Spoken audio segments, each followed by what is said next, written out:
Hello everyone, Carson here, and in today's video I'm going to be explaining to you the difference between web servers and web hosting.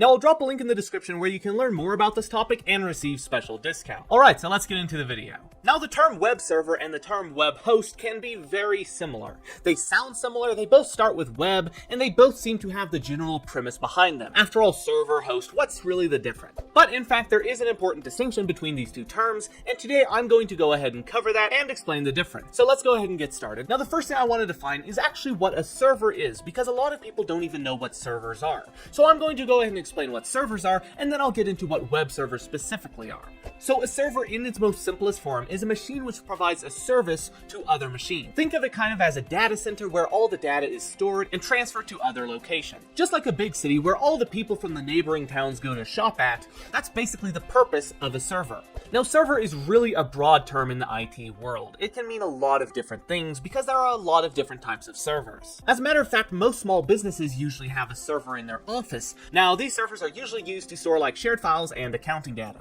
But what are web servers? Well, web servers is a specific subcategory of server. A simple explanation of it would be that web servers are computers that deliver or serve up web pages for you to visit and access. Every web server has an IP address and usually a domain name. For example, if you type the URL of YouTube into your browser and hit enter, that will send a request to the web server of youtube.com, where they will process your request and then return the correct page for your viewing pleasure. So now that you understand what a web server is, let's talk about what web hosts are. Web hosts are basically the companies which provide these servers for you, the companies which provide these services. It's basically the company that does all the upkeep and the maintenance to the machine and keeps them running so you can host your website on it for a cost. Some common examples of this are GoDaddy, Bluehost, and Hostinger, to name a few. Think of it as a software providing services to a computer, which then in turn provides services to your website. Now, some common web hosts are dedicated hosts, shared hosts, things like that. So any platform where you're going to be storing a website, where you're going to be hosting a website, where you're going to be paying for that, you're going to be paying so much a month. Like if you go on hostinger.com, you might be paying 99 cents a month to access a web host. From here, what they do is they host your website on a server. So think of it as the web host being the intermediary between you and the web server. Now, another thing to note is that web servers don't always just host websites. There are many other types of web servers out there. For example, there are proxy servers and mail servers as well. Generally, most people do not have the ability to purchase web servers. So that's what these web hosts are doing. That's the service they are providing. And companies like Bluehost and Hostinger do this really well by providing their services super cheap, like 99 cents a month. Basically, they buy the web servers and they host your website.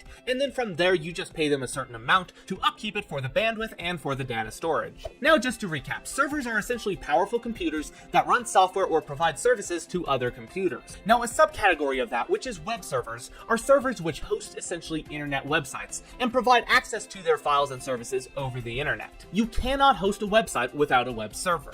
Now, this is where web hosts come into play. Because web servers are generally very expensive, web hosts actually provide you with a space on a web server in return for a small monthly fee. Websites like GoDaddy, Hostinger, and Bluehost all provide these services, and they are all web hosts. Well, thank you so much for watching. Now, if you do have any question about web hosts, web servers, the distinctions, or even places you can pick up some good web hosting plans, just drop a comment below and I'll be sure to respond. Also, just a reminder that I do have a link in the description for a more detailed explanation of this and where you can receive special discounts. Well, thank you so much for watching. Till next time, and have a great day.